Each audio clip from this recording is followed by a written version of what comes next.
দাও ইখলাস এমন মোরে ইয়া ইলাহি।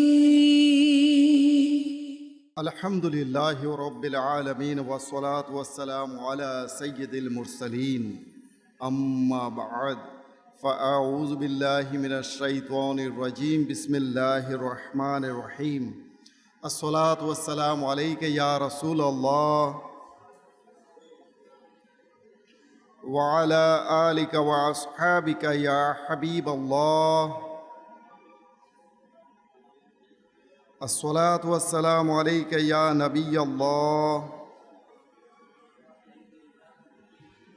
وعلى آلك وأصحابك يا نور الله نويت سنة الاعتكاف। দরুদে পাকের অগণিত ফজিলত রয়েছে, অসংখ্য ফজিলত রয়েছে। লট অফ ব্লেসিংস রিসাইটিং দুরুদে পাক আপন beloved prophet sallallahu ta'ala alayhi wa alihi wa sallam.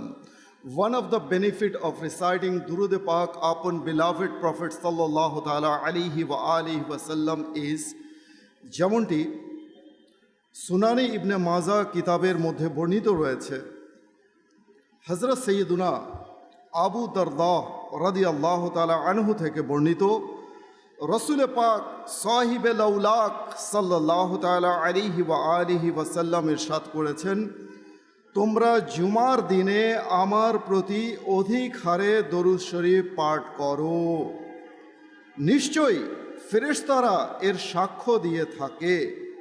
আর যখন কেউ আমার প্রতি দরুদে পাক পাঠ করে তখনই তা আমার নিকট পেশ করা হয়। এ কথা শুনে হযরত সাইয়্যিদুনা আবু দারদা রাদিয়াল্লাহু তাআলা আনহু বলেন, আমি জিজ্ঞাসা করলাম, ইয়া রাসূলুল্লাহ আযজা ওয়া জাল্লা ওয়া সাল্লাল্লাহু তাআলা আলাইহি ওয়া আলিহি ওয়া সাল্লাম, ইন্তেকালের পরেও কি তা পেশ করা হবে? তদুত্তরে তিনি সাল্লাল্লাহু তাআলা আলাইহি ওয়া আলিহি ওয়া সাল্লাম ইরশাদ করলেন। কি ইরশাদ করলেন? قال النبي صلى الله تعالى عليه وآله وسلم إن الله حرم على الأرض أن تأكل أجساد الأنبياء। নিশ্চয়ই আল্লাহ তাআলা জমিনের জন্য নবীদের দেহ ভক্ষণ করাকে হারাম করে দিয়েছেন। সাল্লু আলাল হাবিব সাল্লাল্লাহু তাআলা আলা মুহাম্মদ সাল্লাল্লাহু আলাইহি ওয়া আলিহি ওয়া সাল্লাম সালাতাম ওয়া সালামান আলাইকা ইয়া সাইয়্যিদি ইয়া রাসূলুল্লাহ। মাদানী চ্যানেলের দর্শক ও শ্রোতা এবং উপস্থিত হাজরিন, আমরা ভালো ভালো কিছু নিয়ত করে নিই। যেমনটি হাদিসে পাকে বর্ণিত রয়েছে, রসুল আকরম নূরে মুজাসসাম সাল্লাল্লাহু তাআলা আলাইহি ওয়া আলিহি ওয়া সাল্লাম ইরশাদ করেছেন। কি ইরশাদ করেছেন? তিনি ইরশাদ করেছেন, নিয়াতুল মুমিনি খায়রুম মিন আমালিহি। মুমিনের নিয়ত হচ্ছে তার আমলের চেয়ে উত্তম। Intention of Muslim is better than his action. So let's make some good intentions before listening sunnah inspired speech. সুন্নাত ভরা বয়ান শোনার পূর্বে কিছু ভালো ভালো নিয়ত করে নিই। আসুন যে ইনশাআল্লাহ সর্বোপরি একটি নিয়ত যেন আমাদের অন্যান্য নিয়তের সাথে সংযুক্ত থাকে, অন্তর্ভুক্ত থাকে। আর তা হলো এই যে শুরু থেকে শেষ পর্যন্ত আমরা আল্লাহ তাআলার সন্তুষ্টি অর্জনের নিমিত্তে এই বয়ান আমরা শ্রবণ করব ইনশাআল্লাহ আযজা ওয়া জাল। মাদানী চ্যানেলের দর্শক ও শ্রোতা, আল্লাহ তাআলা আমাদেরকে সৃষ্টি করেছেন আশরাফুল মখলুকাত হিসাবে। আর আল্লাহ তাআলা যার প্রতি দয়া করেন, যার প্রতি কল্যাণ করার ইচ্ছে পোষণ করেন, তাকে দিনের বুঝ অর্থাৎ বোধ শক্তি দান করেন। যেমন আমরা এখানে চলে এসেছি আজ, এটা কি আমরা চলে এসেছি? এটা কি আমাদের কৃতিত্ব? না, আল্লাহ সুবহানাহু ওয়া তাআলা আমাদের প্রতি দয়া করেছেন, ঠিক কিনা? আমাদের প্রতি অনুগ্রহ করেছেন, তৌফিক দান করেছেন। আল্লাহ তাআলার তৌফিক ছাড়া বান্দা একটি সিজদাও করতে পারে না। আমরা জানি আমরা বলেও থাকি অনেক সময় যে আল্লাহ তাআলার মর্জি ছাড়া গাছের পাতাও নড়ে না। তো কাজেই আপনি আমি কি করে সিজদা করব। এতে অবশ্যই আল্লাহ তাআলার অনুগ্রহ রয়েছে। আল্লাহ তাআলা আমাদের প্রতি কল্যাণ করেন। হাদিসে পাকে বর্ণিত আল্লাহ নবী সাল্লাল্লাহু আলাইহি ওয়াসাল্লাম ইরশাদ করেন, আল্লাহ তাআলা যাদের প্রতি কল্যাণ করার ইচ্ছে পোষণ করেন তাদেরকে দিনের বোধ শক্তি দান করেন। সুবহানাল্লাহ। তো আপনি আমি যে চলে এসেছি এতে আমাদের কোনো কৃতিত্ব নেই, বরং আল্লাহ তাআলা আমাদের প্রতি কল্যাণ করার ইচ্ছে পোষণ করেছেন বলেই আমাদেরকে মসজিদে পাঠিয়ে দিয়েছেন। আমার মসজিদে উপস্থিত হও, আমার রহমত অনুগ্রহ বরকত দ্বারা তুমি নিজেকে ধন্য করো। সুবহানাল্লাহ। মাদানী চ্যানেলের দর্শক ও শ্রোতা, উপস্থিত প্রিয় ইসলামী ভাইয়েরা, আল্লাহ নবী ইরশাদ করেছেন, বল্লিগু আন্নি ওয়ালাউ আয়া, পৌঁছে দাও আমার পক্ষ থেকে যদি একটিও আয়াত হয়, একটি যদি আয়াতও তোমার জানা থাকে আমার পক্ষ থেকে যা আমি তোমার কাছে পৌঁছেছি তা অন্য মুসলিম ভাইয়ের কাছে পৌঁছে দাও। আর এটাই হচ্ছে নেকির দাওয়াত, অর্থাৎ সৎকর্মের প্রতি আহ্বান, অসৎ কাজে বাধা দান। সৎ কাজে মানুষকে আহ্বান করতে হবে, অসৎ কাজে বাধা দিতে হবে। আর এই সকল মানুষই হচ্ছে উম্মতের মধ্যে সর্বশ্রেষ্ঠ। আর এদের জন্য আল্লাহ তাআলা কি রেখেছেন? জান্নাতুল ফেরদৌস। সুবহানাল্লাহ। জান্নাতুল ফেরদৌস রেখেছেন। সবচেয়ে আলা, উচ্চ, সুউচ্চ যে মাকাম রয়েছে জান্নাতের তা হচ্ছে জান্নাতুল ফেরদৌস, যেখানে আম্বিয়ায়ে কিরাম থাকবেন, যেখানে সমস্ত নবীগণ থাকবেন, সিদ্দিকিন থাকবেন। সেই জান্নাতের মধ্যে ওই সকল ব্যক্তির স্থান হবে কারা? যারা সৎকর্মের প্রতি আহ্বান করে, অসৎ কাজে বাধা দান করে। করব তো ইনশাআল্লাহ, ইনশাআল্লাহ আজ্জা ওয়া জাল। সাল্লু আলা হাবিব সাল্লাল্লাহু তাআলা আলা মুহাম্মদ সাল্লাল্লাহু আলাইহি ওয়া আলিহি ওয়াসাল্লাম। প্রিয় ইসলামী ভাইয়েরা এবং মাদানী চ্যানেলের দর্শক ও শ্রোতা,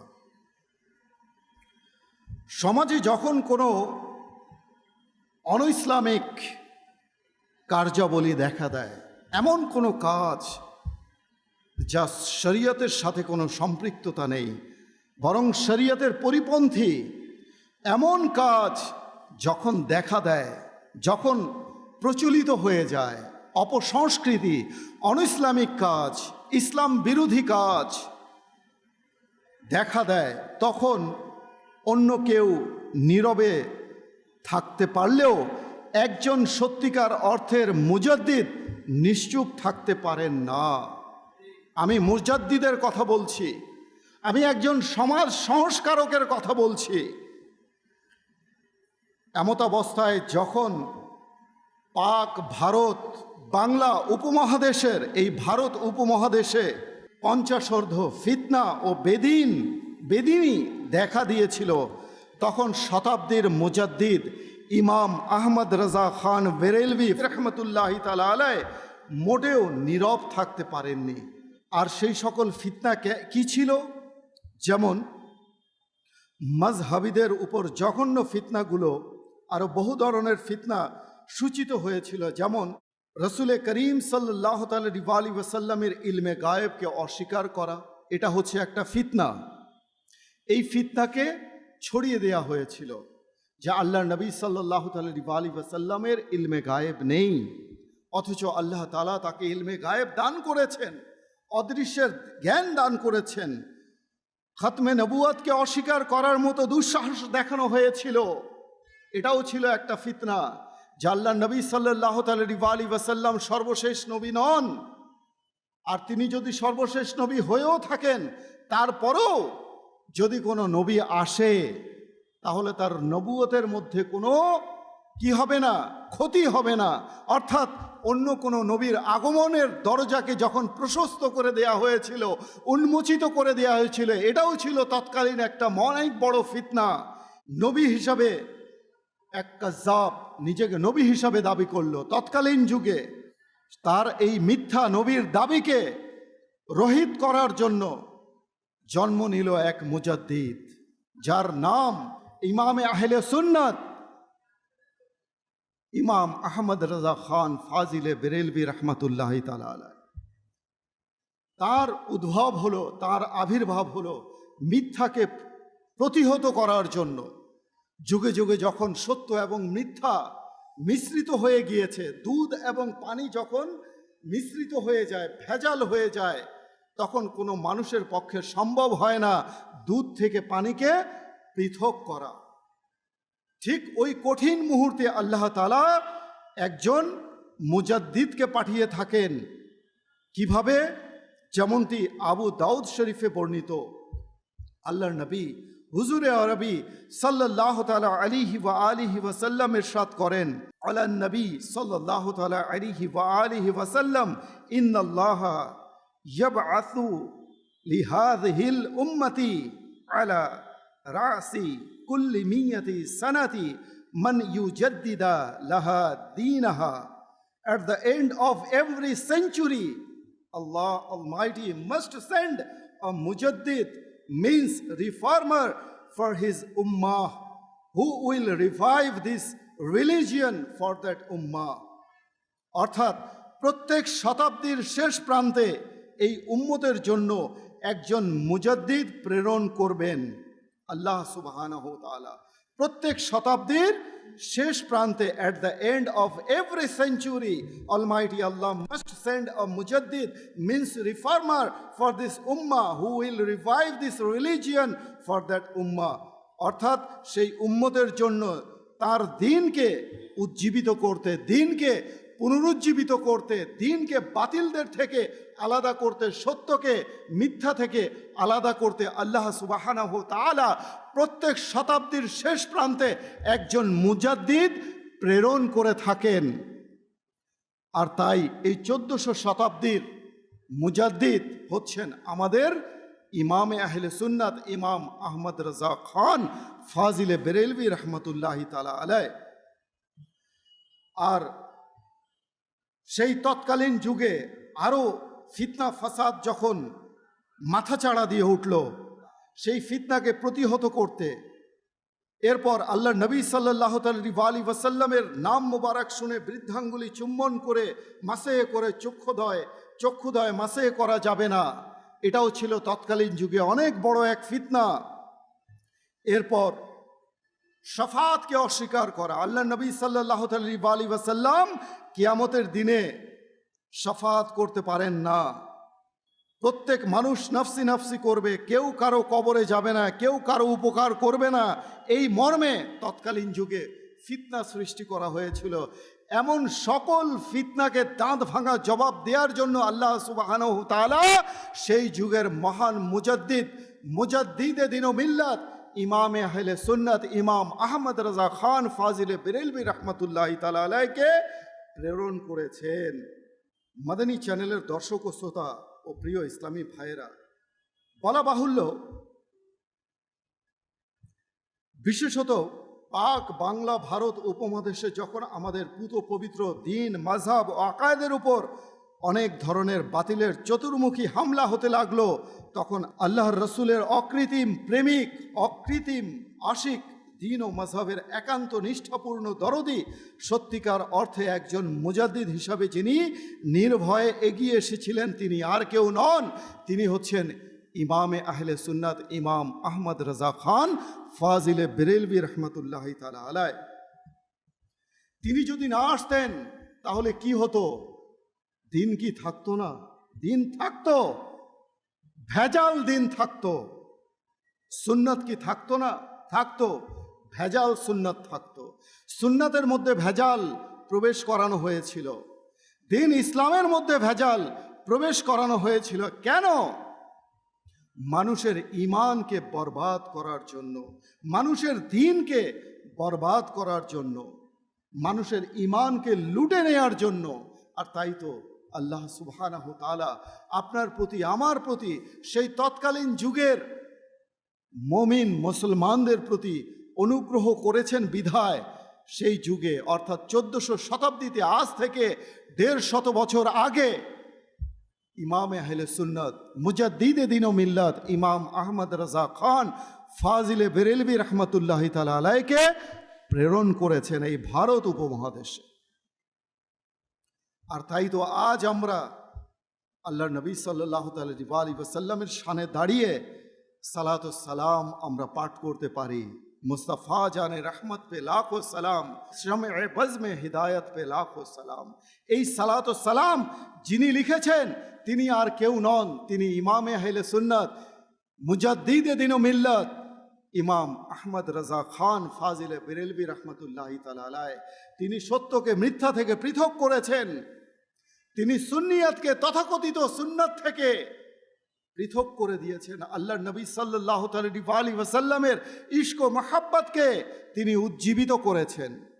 তিনি আল্লাহর নবী সাল্লাল্লাহু আলাইহি ওয়াসাল্লামের ভালোবাসা মুমিনের হৃদয়ে প্রবিদ্ধ করে দিয়েছেন। যখন মুমিন মুসলমানদেরকে আল্লাহর নবী সাল্লাল্লাহু আলাইহি ওয়াসাল্লামের ভালোবাসা থেকে পৃথক করা হচ্ছিল, যখন আল্লাহর নবী সাল্লাল্লাহু আলাইহি ওয়াসাল্লাম সম্পর্কে আল্লাহর নবী সাল্লাল্লাহু আলাইহি ওয়াসাল্লামের শান ও মানকে খাটো করা হচ্ছিল, আল্লাহর নবী সাল্লাল্লাহু আলাইহি ওয়াসাল্লামের ভালোবাসাকে মুসলমানের হৃদয় থেকে যেমন আটার ভিতর থেকে চুলকে বের করা হয়, ঠিক সেইভাবে সূক্ষ্মভাবে আল্লাহর নবীর মোহাব্বতকে মুসলমানের হৃদয় থেকে বের করে দেয়া হচ্ছিল। তখন আলা হজরত ইমাম বেরেলভী, ইমাম আহলে সুন্নাত আলা হজরত রহমতুল্লাহি তাআলা আলাইহি দ্বীনকে প্রতিষ্ঠা করেছেন, সত্য দ্বীনকে পুনরুজ্জীবিত করেছেন এই মুসলমানের দ্বীন ও ঈমানকে হেফাজত করার জন্য। তাই মুসলমান সাবধান, এখনো এই সমাজের মধ্যে এমন কিছু মানুষ রয়েছেন যারা মুসলমানের দ্বীন ও ঈমানকে ক্ষণে ক্ষণে প্রতিক্ষণে লুটে নেওয়ার জন্য, ইসলাম থেকে দূরে সরিয়ে দেওয়ার জন্য এখনো উপস্থিত রয়েছে এই সমাজে। আমাদেরকে তাদের কাছ থেকে সাবধান হতে হবে, তাদের কাছ থেকে আমাদেরকে সচেতন হতে হবে। আমরা যদি সচেতন না হই তাহলে আমাদের দ্বীন, আমাদের ঈমান আমাদের কাছ থেকে দূরে সরে যাবে, আমরা ঈমানহীন হয়ে যাব। কথায় বলা হয়ে থাকে যে when something is lost, when property is lost, when money is lost, then something is lost. But when faith is lost, when belief is lost, then everything is lost. যখন আপনার সম্পদ আপনার থেকে দূরে সরে যাবে, যখন আপনার অর্থ সম্পদ, জমি জমা, গাড়ি বাড়ি সব কিছু কেড়ে নেওয়া হবে, ছিনিয়ে নেওয়া হবে, চুরি হয়ে যাবে, ডাকাতি হয়ে যাবে, তখন মনে করবেন যে আপনার সামান্য কিছু গেছে, তারপরও আপনার ঈমান তো বেঁচে আছে, শুকরিয়া আদায় করবেন আল্লাহ তাআলা। কিন্তু যখন ঈমান চলে যাবে তখন মনে রাখবেন আপনার সব কিছু চলে গেল, আপনার আর কিচ্ছু বাকি রইল না, কিছু নেই। কারণ কি? কারণ হচ্ছে জান্নাতে যাওয়ার পূর্ব শর্ত হচ্ছে ঈমান। জান্নাতে যেতে হলে কিসের প্রয়োজন? ঈমান থাকতে হবে, শর্ত এটা। কেননা ঈমানহীন ব্যক্তি জান্নাতে যেতে পারবে না। ঈমান হচ্ছে শর্ত, আর ঈমানের পূর্ব শর্ত হচ্ছে নবীর প্রতি ভালোবাসা। আল্লাহ নবী সাল্লাল্লাহু আলাইহি ওয়াসাল্লাম ইরশাদ করেন, কি ইরশাদ করেন?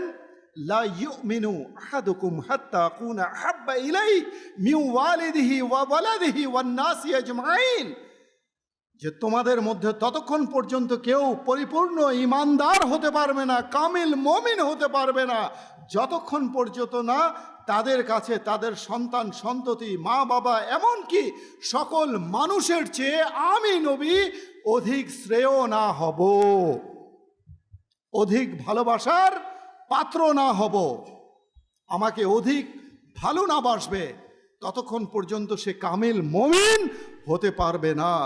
আজ আমরা নিজের প্রিয়জনের জন্য অশ্রু ঝরাই, আজ আমরা নিজের যাকে ভালোবাসি সন্তান সন্ততির জন্য অশ্রু ঝরাই।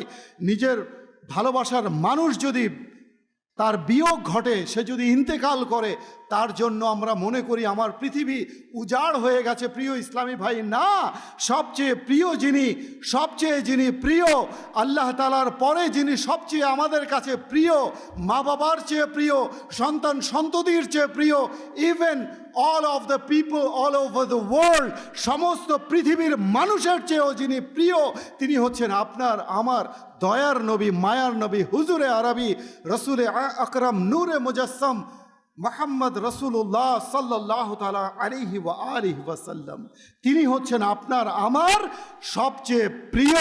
এই প্রিয়ত্বের ব্যাপারে যতদিন না আমরা অনুধাবন করতে পারবো, রিয়েলাইজ করতে পারবো, ততদিন পর্যন্ত আমরা কামিল মুমিন হতে পারবো না।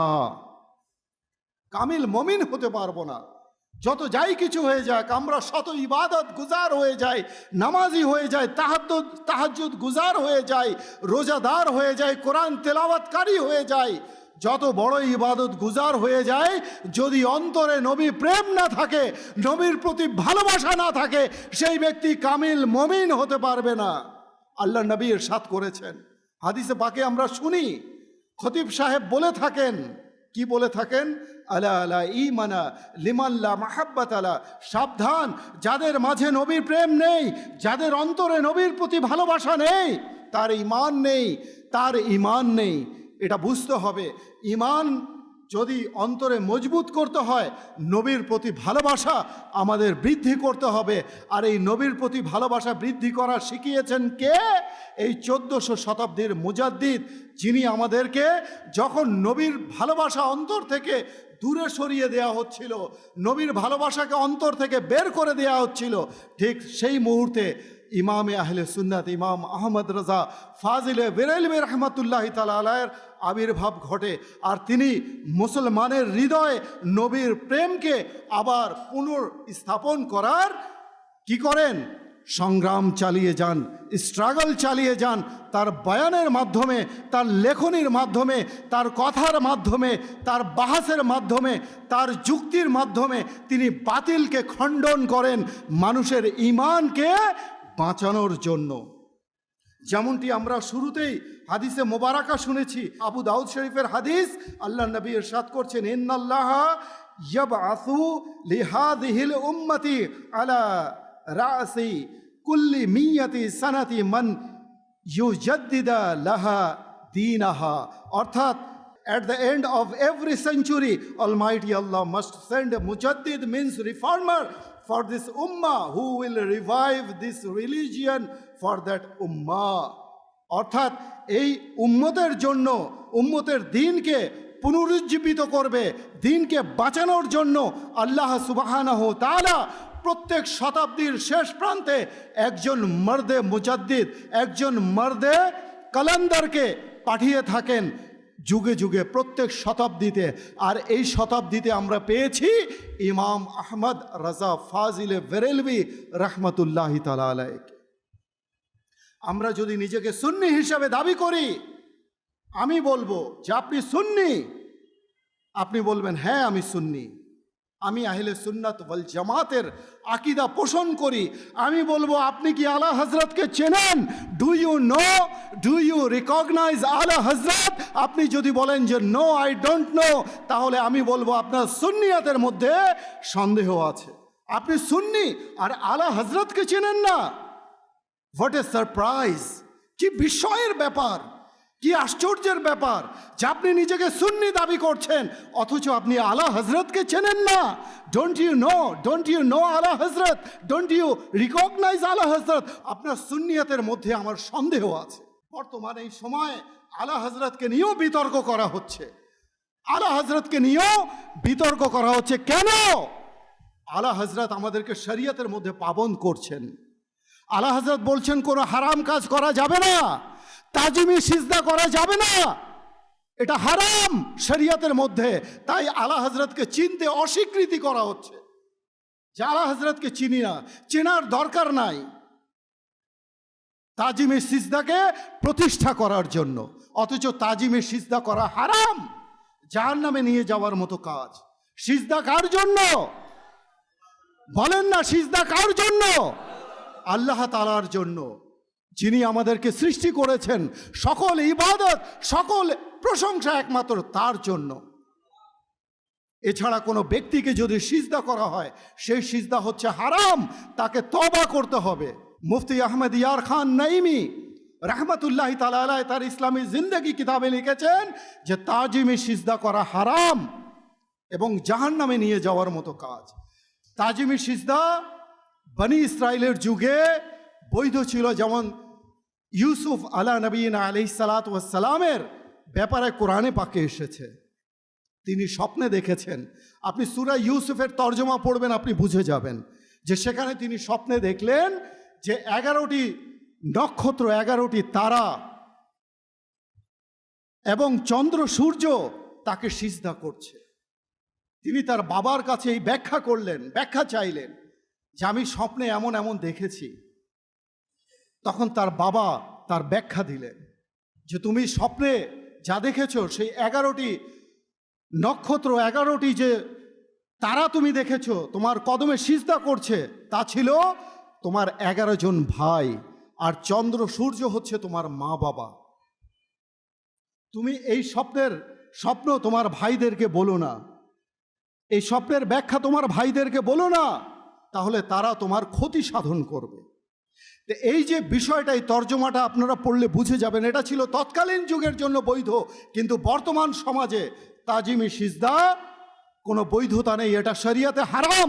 আর এই শিক্ষা আমাদেরকে দিয়েছেন বর্তমান যুগে আলা হজরত। আলা হজরত শিখিয়েছেন যে এটা শরিয়ত, আর এটা শরিয়তপন্থী কাজ। বেপর্দা হওয়া, নারী পুরুষ একসাথে অবাধে মেলামেশা করা, গান বাজনা করা, এগুলো শরিয়তে হারাম। এই শিক্ষা দিয়েছেন কে? আমার আলা হজরত। শরিয়তের মধ্যে রয়েছে, সেই শরিয়তের শিক্ষা আমাদের কাছে পৌঁছে দিয়েছেন আমার আলা হজরত। সেই আলা হজরতকে চেনার প্রয়োজন আছে কি নাই? বলেন, আছে কি নাই? সুতরাং কথায় আছে ইয়কদার গিরো মুহকাম গির, একটি দরজা ধরো, মজবুতির সাথে ধরো, একটি দরজা, আর সেই দরজার নাম হচ্ছে আলা হজরত ইমাম আহমদ রাজা। যে ব্যক্তি সেই দরজাকে মজবুতির সাথে ধরবে, সে কখনো পথভ্রষ্ট হবে না, সে কখনো দালালাতের মধ্যে পড়বে না, সে কখনো গুমরা হবে না, সে কখনো শরিয়তপন্থী কোনো কাজ করতে পারে না। সুতরাং আমাদেরকে আলা হজরতের দামনকে ধরতে হবে, আলা হজরতকে চিনতে হবে, আলা হজরতের জীবনীকে অধ্যয়ন করতে হবে। আলা হজরতের জীবনী যদি আমরা না পড়ি, আলা হজরত কেন এসেছেন? আলা হজরত এসেছেন আমাদের হৃদয়ে নবীর প্রতি ভালোবাসাকে জাগিয়ে তুলতে। তিনি তার শের ও কালামের মধ্যে, শেরের মধ্যে তিনি লিখেছেন, শেরের মধ্যে তিনি কি লিখেছেন? কত সুন্দর কালাম তিনি লিখেছেন। তিনি আল্লাহ নবী সাল্লাল্লাহু আলাইহি ওয়াসাল্লামের মহাব্বতে তিনি হাদায়াকে বকশিশ রচনা করেছেন, একটি কাব্য কিতাব, যার মধ্যে আল্লাহ নবীর নাতিয়া কালাম, নাতে রসুল, তার মধ্যে তিনি লিখেছেন নবীর ভালোবাসাকে উজ্জীবিত করতে। তার মধ্যে ওলামায়ে কেরাম বলেন যে তার মধ্যে 100টিরও অধিক বিষয় তিনি জ্ঞান অর্জন করেছেন আলা হজরত রাহমাতুল্লাহি তাআলা আলাইহি। 100টিরও অধিক বিষয়ের উপর। আমরা কয়টা বিষয়ের উপর জানি? আজকে কয়টা বিষয়ের উপর আমরা জ্ঞান রাখি? কিন্তু আলা হজরত 100টিরও অধিক বিষয়ের উপর তিনি জ্ঞান অর্জন করেছেন। গণিতের উপরে, তারপরে আপনার ইলমে মন্তিক, তারপরে আপনার ইলমে কোরআন, উসুলে কোরআন, ইলমে হাদিস, উসুলে হাদিস, ইলমে ফিকা, উসুলে ফিকা, এরকম 100টি বিষয়ের উপরে আলা হজরত কি করেছেন? জ্ঞান অর্জন করেছেন। এবং তিনি 1500টিরও বেশি তিনি কিতাব লিখেছেন। ইনি হচ্ছেন আলা হজরত। এই আলা হজরত যিনি কখনো শরিয়ত বিরোধী কোনো কাজ করেননি, তিনি আমাদের অন্তরে নবীর ভালোবাসাকে উজ্জীবিত করেছেন। ছোট্ট একটি কালাম, ছোট্ট একটি পংক্তি আমি আপনাদের মাঝে উপস্থাপন করে আমার বয়ান আজকের মতো আমি শেষ করছি। তিনি বলেন তার কালামের মধ্যে, वो जो ना थे तो कुछ ना था, वो जो ना हो तो कुछ ना हो, जान है वो জাহান কি, জান है तो জাহান है। তিনি বলছেন वो जो ना थे, তিনি যখন ছিলেন না কিছুই ছিল না, সৃষ্টির মাঝে কিছুই ছিল না। তিনি কে? আল্লাহর নবী। যখন আল্লাহর নবীকে আল্লাহ তাআলা সৃষ্টি করেননি, তখন সৃষ্টির মাঝে কিছুই ছিল না। वो जो ना थे तो कुछ ना था, वो जो ना हो तो कुछ ना हो, তিনি নেই তো কিছুই নেই। জান है वो জাহান কি, তিনি জগতের প্রাণ। জান है तो জাহান है, আর প্রাণ আছে বলে জগৎ বেঁচে আছে, জগৎ টিকে আছে। আল্লাহর নবী যখন মেরাজের রাত্রে ঊর্ধ্বাকাশে গমন করলেন, তখন তিনি যে অজুর পানি তিনি অজু করেছেন, সেই পানি সেখান থেকে যেখান থেকে প্রবাহিত হচ্ছিল সেখানেই থেমে গেছে। দরজার কড়া যে নড়ছিল, সেই দরজার কড়া কি হলো? থেমে গেল। আল্লাহর নবী যখন আবার ফিরে আসলেন, প্রবাহিত পানি যেখান থেকে থেমে গিয়েছিল সেখান থেকে আবার প্রবাহিত হতে শুরু করলো। সুবহানাল্লাহ। দরজার কড়া, যে দরজার কড়া থেমে গিয়েছিল সেই দরজার কড়া আবার নড়তে শুরু করলো, অর্থাৎ জগতের প্রাণ আবার ফিরে এসেছে। এই জন্য আলা হযরত বলছেন যে জান হ্যায় তো জাহান হ্যায়, वो जो ना थे तो कुछ ना था, वो जो ना हो तो कुछ ना हो, জান হ্যায় वो জাহান কি, জান হ্যায় তো জাহান হ্যায়। তিনি কোরআন এবং সুন্নাতের আলোকে হাদায়েকে বকশিশ এই নাতিয়া কালাম লিখে মমিনদের হৃদয়ে নবীর প্রেমকে তিনি উদ্ভাসিত করেছেন। তিনি আর কেউ নন, তিনি হচ্ছেন আমাদের আলা হযরত ইমাম আহমদ রাজা খান ফাজিলে বেরেলভি রহমতুল্লাহি তাআলা আলাইহি। তো তার বিষয়ে আমরা জানবো কি জানবো না, অধ্যায় করব কি করব না, আমরা অধ্যয়ন করব তার জীবনী, জানার প্রয়োজন আছে কি নাই? আছে। আলা হযরতকে চিনতে হবে, এটা যুগের দাবি, এটা সময়ের দাবি। যদি আপনি না জানেন, না বোঝেন তার জীবনী সম্পর্কে, তাহলে আপনার সুন্নিয়ত যে কোনো সময় ধ্বংস হতে পারে। আপনার সুন্নিয়ত যে কোনো সময়, আপনার যে সুন্নিয়তের আপনি দাবি করেন সেটা যে কোনো সময় পথভ্রষ্ট হয়ে যেতে পারে। আল্লাহ তাআলা আমাদেরকে বোঝার তৌফিক দান করুন। সুন্নিয়াত, বর্তমান সুন্নিয়াতকে বুঝতে হলে আলা হযরতের জীবনীকে পড়তে হবে। এই 1400 শতাব্দীর মুজাদ্দিদ, যিনি হক থেকে বাতিলকে পৃথক করেছেন, সত্য থেকে মিথ্যাকে পৃথক করেছেন, দিন থেকে রাত, আঁধার থেকে উজালাকে যিনি পৃথক করে বুঝিয়ে দিয়েছেন, this is right and this is wrong, now that's up to you. এখন আপনার উপর নির্ভর করে আপনি কোনটাকে চুজ করবেন, সঠিকটাকে চুজ করবেন নাকি ব্যাঠিকটাকে, মিথ্যা বাতিলকে চুজ করবেন। আল্লাহ তাআলা আমাদেরকে বোঝার তৌফিক দান করুন। আমিন বিজাহিন নবীল আমিন সাল্লাল্লাহু তাআলা আলাইহি ওয়া আলিহি ওয়াসাল্লাম। সাল্লু আলাল হাবিব সাল্লাল্লাহু তাআলা আলা মুহাম্মদ সাল্লাল্লাহু আলাইহি ওয়া আলিহি ওয়াসাল্লাম। দাও ইখলাসে